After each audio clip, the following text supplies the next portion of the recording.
Assalamualaikum, halo teman-teman semua, selamat datang kembali di channel Bang Iva bersama saya Imam Farid. Di video kali ini kita akan membahas bagian ke-8 tentang array. Oke, langsung saja kita mulai. Array, oke, apa nih array? Nggak tahu, oke, langsung aja kita bahas apa itu array. Nah, di dalam array ini kita akan membahas beberapa hal, yaitu yang pertama ya perkenalan array, kemudian array satu dimensi, dan array multidimensi. Nah, oke, kita mulai dari perkenalan array. Nah, perkenalan array. Nah, teman-teman bisa lihat di sini ada 3 variabel. Yang pertama variabel A, variabel B, dan variabel C. Yang mana setiap variabel ini mempunyai nilai bilangan bulat dan yang isi 1, 2, dan 3.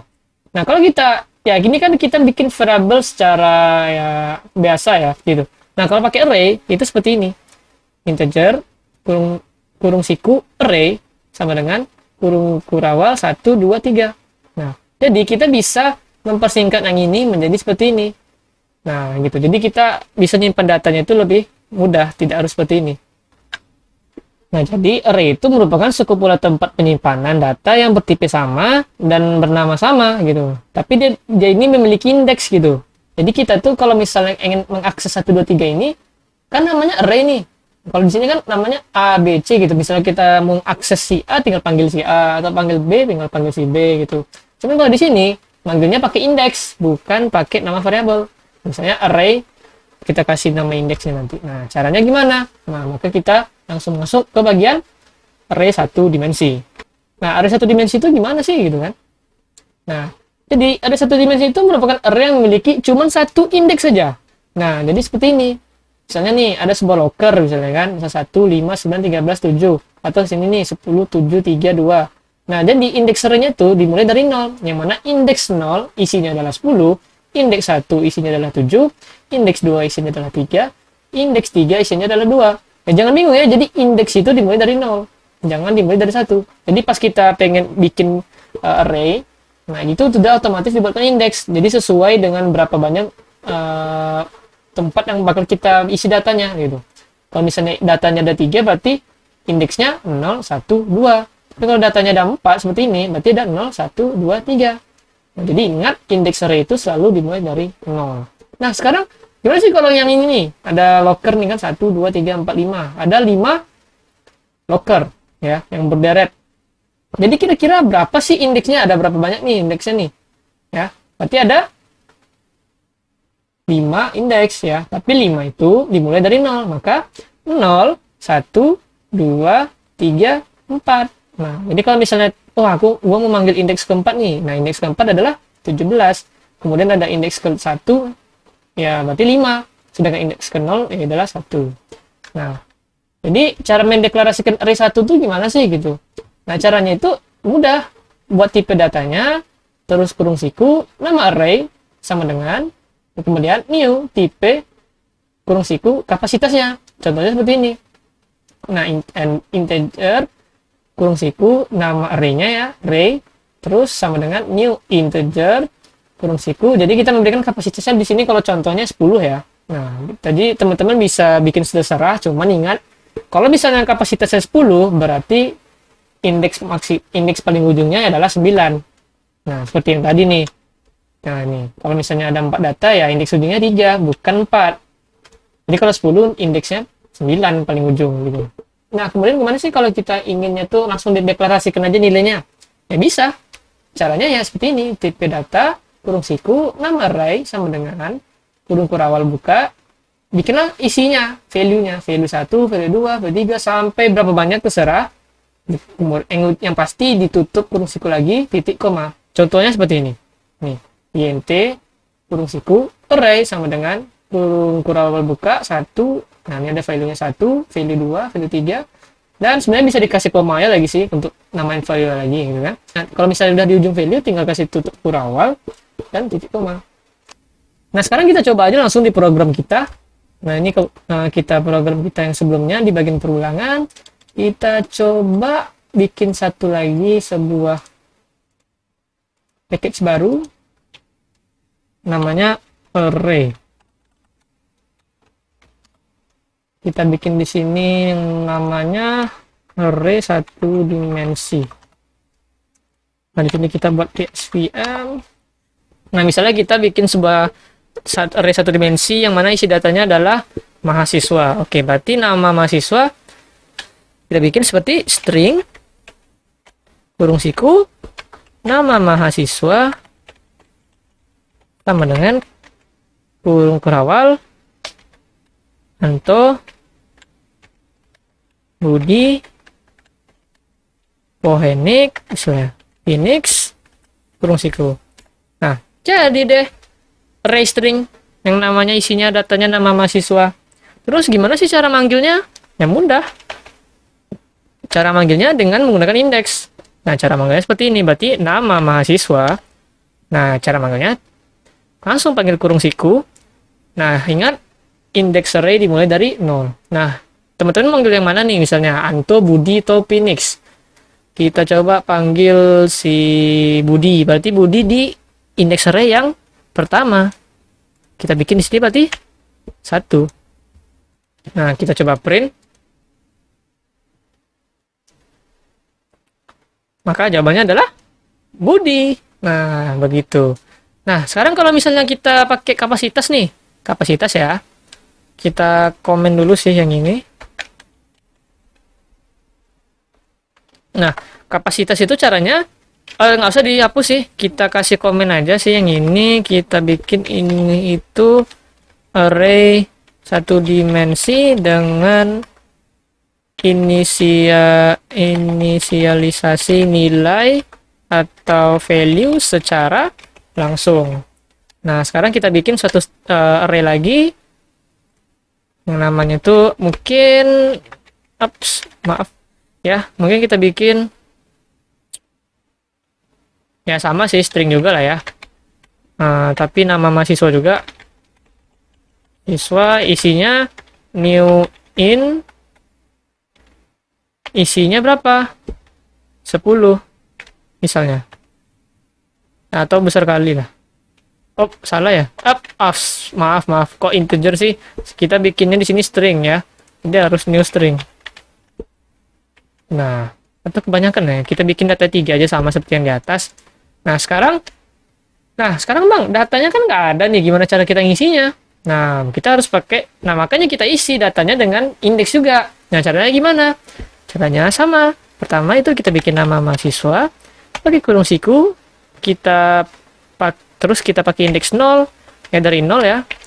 Terus kita isi namanya dengan Anto. Terus nama mahasiswa yang indeks ke-1 sama dengan Budi. Nah, terus nama mahasiswa dengan yang kedua, sama dengan Phoenix. Nah, sekarang ya tinggal pas kita sortkan si nama mahasiswa tersebut, misalnya nama mahasiswa si yang indeks array-nya ke pertama, ya pasti jawabannya yang ini. Karena kita manggilnya yang ini kan. Nah, itu benar. Nah, jadi ya teman-teman bisa menggunakan yang ini yang langsung diinisialisasi nilainya, atau yang seperti ini. Ya, kita masukkan otomatis gitu. Tapi ya, nah jadi ada dua cara. Kalau misalnya kita pengen mengeluarkan ketiga-tiga namanya gimana? Ini kan cuma satu nama yang bisa kita panggil gitu kan. Ya sebenarnya kita bisa memanggil namanya itu dengan for each. Nah, sebenarnya bisa menggunakan for. Nah, di sini ada for each ya. Jadi for each itu untuk array biasanya. Nah, kan kita di bagian perulangan nggak bahas for each. Jadi for each ini tuh biasanya dispesialiskan untuk mengulang sebuah array. Nah, untuk menggunakan for each sebenarnya sama, kita tetap menggunakan for, hanya saja caranya berbeda. Kalau misalnya menggunakan for biasa kan kita ada 3 tuh ya. Sedangkan kalau for itu cuman seperti ini. Kita bikin dulu sebuah tipe data yang menampung stringnya itu, nampung namanya tuh, atau nampung tipe data ini gitu kan. Ya, ini kan tipe data string. Ya udah, kita pakai string. Berarti nama misalnya.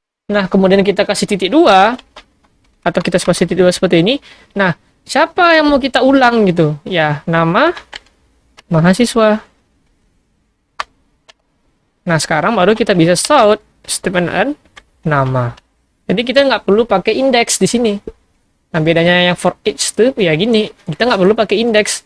Kenapa? Karena di dalam array itu sudah ada indeksnya. Jadi kita tinggal pakai for each saja biar lebih mudah. Sebenarnya bisa juga kita pakai yang for biasa, tapi di dalam menggunakan, kalau misalnya kita ingin mengulang sebuah data array, lebih baik menggunakan for each. Jadi ya rumus for each itu ya seperti ini. Kita buat dulu sebuah tipe data, yang mana tipe data ini tuh untuk menampung satu nilai saja, dan kemudian kita kasih titik 2, baru kita isi array-nya apa gitu. Nah, kira-kira seperti itu. Barulah kita printkan nilainya nama gitu. Jadi pas kita jalankan,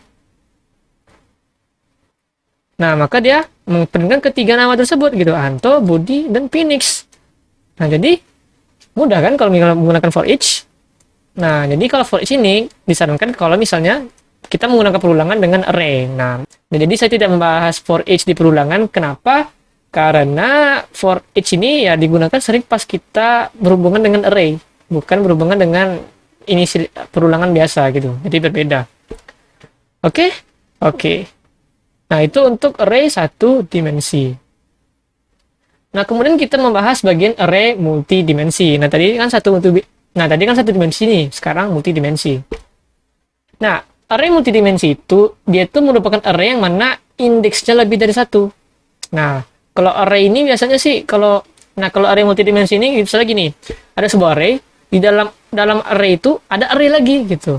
Jadi ada sebuah array, di dalamnya ada array, dalamnya ada array lagi gitu. Jadi kayak beranak gitu di dalamnya gitu. Nah, ini contoh array 2 dimensi ya.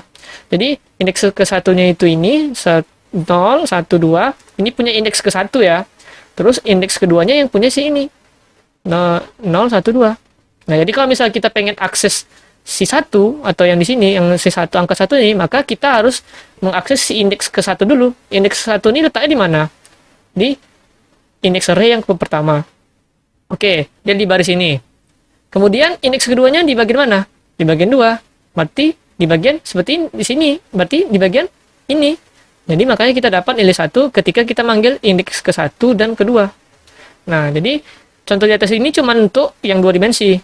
Nah, kalau misalnya untuk array ketiga, keempat, dan seterusnya ya sama seperti ini gitu. Jadi setiap array itu memiliki indeksnya sesuai dengan dimensinya.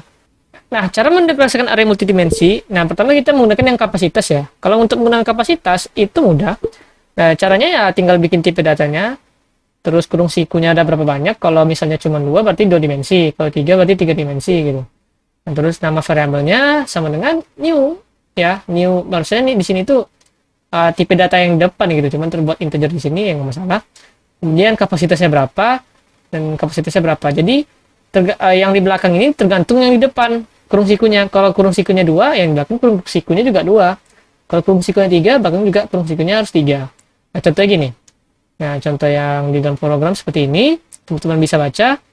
Nah, jadi ya untuk menggunakan kapasitas ya tinggal bikin seperti ini.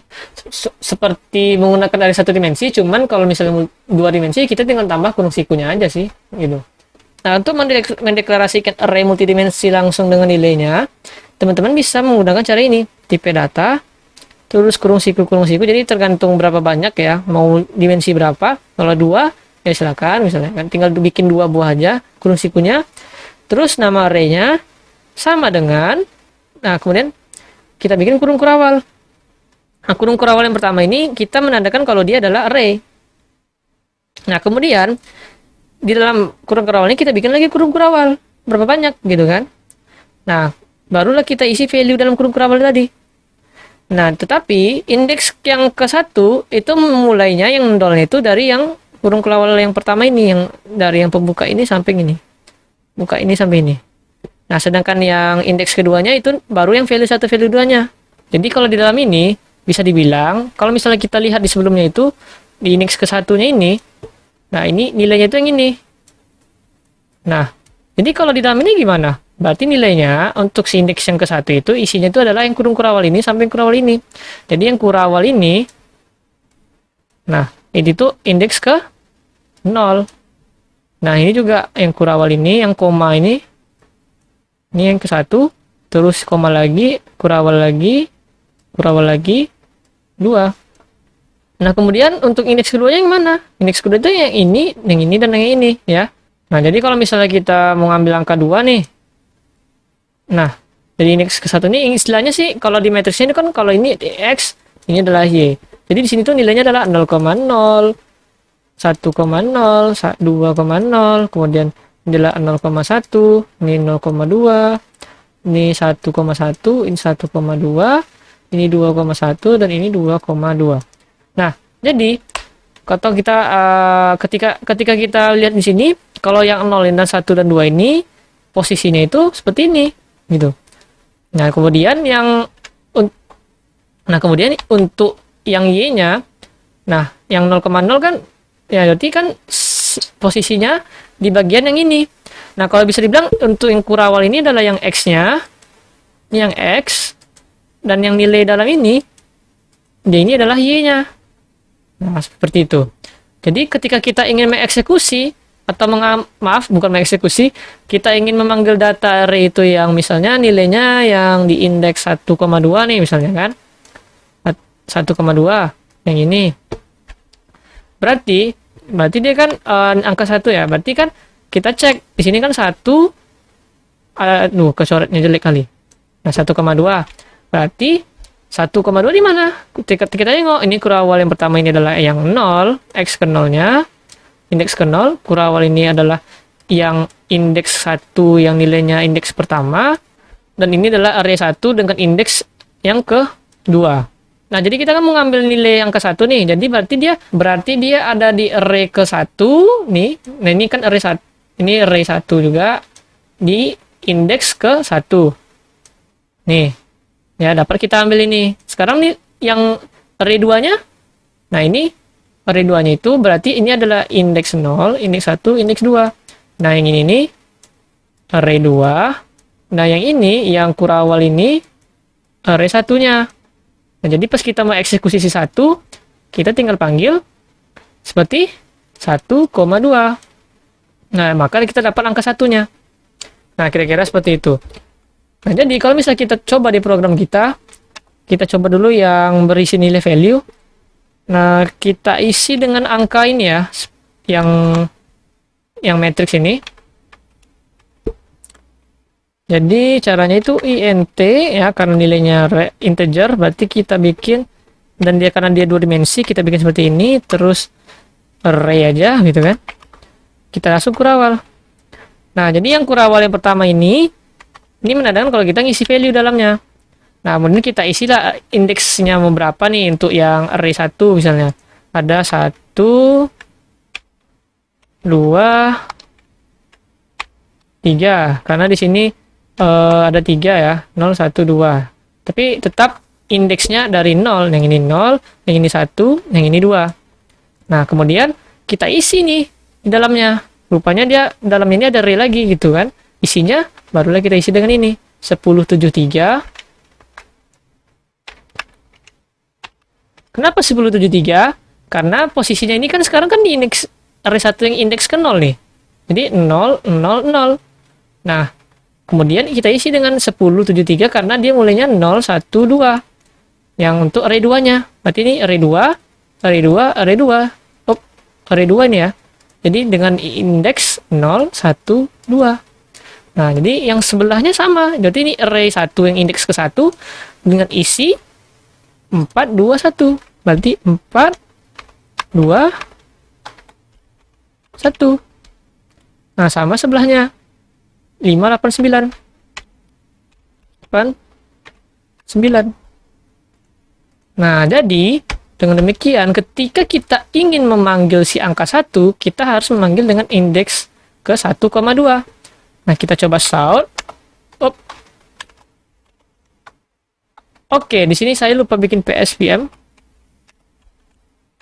Kita masukkan ini ke sini. Kita pindahin. Nah, kemudian kita panggil shout array kurung siku ya, karena kita pakai 2 buah. Kita isi. Yang mana 1 dan 2. Berarti 1, 2. Nah, pasti jawabannya adalah 1. Nah, sekarang coba kita panggil yang angka 8. Coba indeksnya ke berapa tuh? Berarti Oke, berarti 2 ya, karena kurawal ini adalah array 1, ini adalah array 1 yang indeks ke 0, array 1 indeks ke 1, array 1 indeks ke 2. Nah, kita memanggil angka 8 ya. Kemudian nah, 8 ini di mana posisinya? 0, 1, 2. Berarti di 1. Maka yang array 2-nya diisi dengan 1. Maka jawabannya ada 8. Oke, benar sekali. Nah, beda lagi kalau misalnya pakai kapasitas. Kalau pakai kapasitas, ya tinggal sama. Cuman tidak pakai kurung siku. Nah, kita bikin ini kurung siku, array ya. Yang ini kita komen dulu. Sama dengan new in. New in. Nah, itu langsung ada sih muncul ya. Kalau pakai ID ini. Jadi kita enter aja. Kurung tutup. Nah, tapi kop error. Ya, kayak kita kan belum ngasih kapasitasnya. Karena di sini ada 3, terus belakangnya 3. Gitu. Jadi, kalau misalnya mau diinisialisasi, ya silakan. Tinggal int, misalnya array ke 0,0 sama 0,0 sama dengan 10 misalnya. Berarti 0, array 0, bukan 0, maksudnya array 0 array 1 dengan 0 indeks ke 0, terus array 2 indeks ke 1 sama dengan 7. Terus array 1 yang indeksnya 0 dengan array 2 yang indeksnya di 2, isinya adalah 3 gitu. Jadi kita harus inisialisasinya itu ya manual gini sampai nanti kita copy aja bercepat. Nah, ini kalau sama nih ya, jadi dia bilangnya ya kayak lu udah pernah ngisi angka isinya gitu. Jadi ada warning sih. Nah, sekarang kita ganti ini 1 1 1, ini 2 2 2. Nah, jadi yang 1 0 tadi jawaban isinya 4 2 1, terus yang ini 5 8 9. Nah, sekarang kita coba sort yang 21, berarti yang 8 kan? Ya sama. Tuh 8 kan? Ya sama seperti yang indeks nah, sama jawabannya. Nah, jadi kalau misalnya pengen kita print semua nilainya, sama pakai for each. Nah, caranya gimana? For each ya, sama sih for, tapi saya lebih suka nulis manual. Nah, jadi bedanya kalau misalnya pakai multidimensi, kita harus kurangkan 1 dimensi dulu. Nah, jadi untuk nampungnya itu pakai 1 dimensi. Jadi seperti ini. Berarti integer new array 1 misalnya kan, yang array.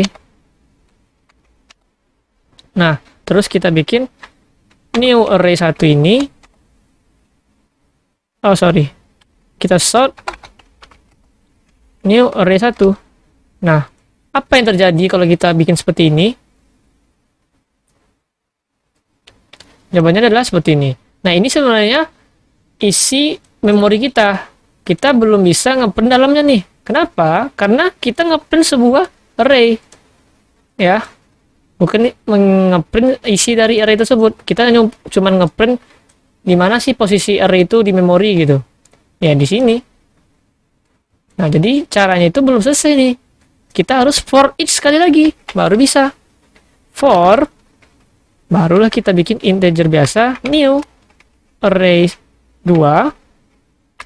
Baru kita pakai yang new array 1. Baru kita bisa sort new array 2. Barulah kita bisa print hasilnya 10 7 3 4 2 1 5 8 9, 10 7 3 4 2 1 5 8 9. Sama. Jadi kalau misalnya dia multidimensi, for each-nya itu harus dalam for each itu ada for each lagi gitu. Jadi kalau misalnya dia 3 dimensi, berarti awalnya itu harus kita kurang 1. Di sini kan misalnya kan dimensinya 2. Ya di sininya tuh yang nangkapnya harus 1 dimensi dulu. Jadi nggak bisa langsung ya nggak pakai ini ya nggak bisa. Error dia. Karena dia harus ditampung dulu di sebuah 1 dimensi dulu gitu. Jadi dia ditampung, disimpan di satu dimensi. Nah, kemudian baru kita panggil lagi yang mana 1 dimensi tadi, kita bikin satu variabel yang mana satu variabel itu berisi dari value-value tadi, value 1 dimensi, array 1 dimensinya. Ya, jadi lebih kurang seperti itu untuk menggunakan for each pada array multidimensi. Oke, mungkin itu saja untuk bagian array multidimensi. Selanjutnya apa yang harus kita lakukan? Nah, akhirnya, ya kita sudah selesai dengan dasar pemrograman ini, ya. Jadi ya teman-teman sudah mendapatkan konsep dasar pemrograman Java. Nah, itu saja sih untuk dasar pemrograman Java. Oke teman-teman, kita telah selesai mempelajari bagian ke-8 tentang array. Dengan berakhirnya kita belajar tentang array, maka kita telah selesai mempelajari dasar pemrograman tentang Java. Terima kasih kepada teman-teman yang telah menonton video ini, dan apabila teman-teman menyukainya silahkan di like, dan apabila bermanfaat silahkan di share, dan jangan lupa klik tombol subscribe beserta loncengnya guys. Oke, terima kasih dan sampai jumpa di video berikutnya. Assalamualaikum.